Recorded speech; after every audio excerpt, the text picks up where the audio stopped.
It's a mix of elation and panic every few seconds.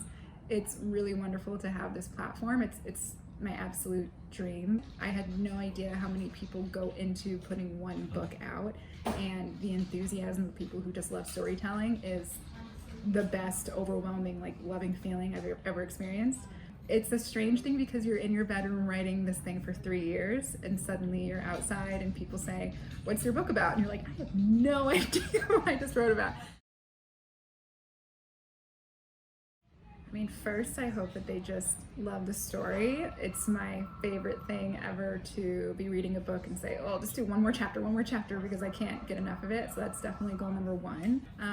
While I hate like issues books, I'm also not interested in reading anything that doesn't kind of comment on the world that we live in today. So this is how I see a lot of people. So I hope that people can take away that characters are complicated. I hate like two-dimensional villains in books. Especially when, you know, in my life, the people who have driven me crazy are very lovely in some circumstances and can be great, but also do things that are not okay. And so I hope readers can take away that these racial biases, these class biases exist very harmoniously within really kind gestures and authentic love for someone. So I hope they can take away that people are complicated. For Such a Fun Age, I got the idea maybe 6 years ago, and it was a lot of throat clearing and thinking about writing it, and it pretty much just focused on Alex, Amira, and Kelly, but I didn't really know who they were. And then I started writing it and kind of played around with the two perspectives of Alex and Amira, and then I showed it to a writer that I trust, and he said, "The idea's there, but nope, start over."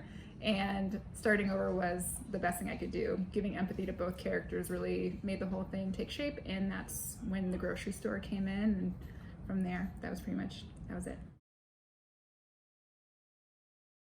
I will definitely write things down in my phone immediately. I have very long threads of emails to myself of just if I heard someone say something funny, or if I heard a toddler complain, or one time I sent an email to myself saying, "Write about the fight married people have about how many ice cubes can be left in a tray," because I heard someone having a fight about it, and it's an interesting thing. One person said 2, one person said 3, and so yes, email is where all of those things are.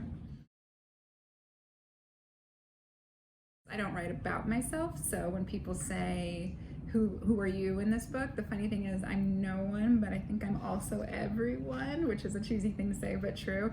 I love very direct, accurate dialogue, because I think that the starts and stops and correcting yourself and making a joke often reveal that a person is trying to level the playing field in an awkward way, which I think is super interesting, especially when it comes to talking about money. I wanted all of those little tiny details exact, because I think people, especially when they're talking about money, are equating money to their goodness and who they are morally, and I think that those cover-ups and slips in exact words are really revealing. So I am working with 2 production companies who have optioned the film rights to Such a Fun Age, which means I'll be helping with the script. And so that's one project for sure. And then I am starting on novel number 2, which right now in these beginning phases just means reading and writing and saving and emailing myself little things that I hear. And so novel number 2 is the main focus right now.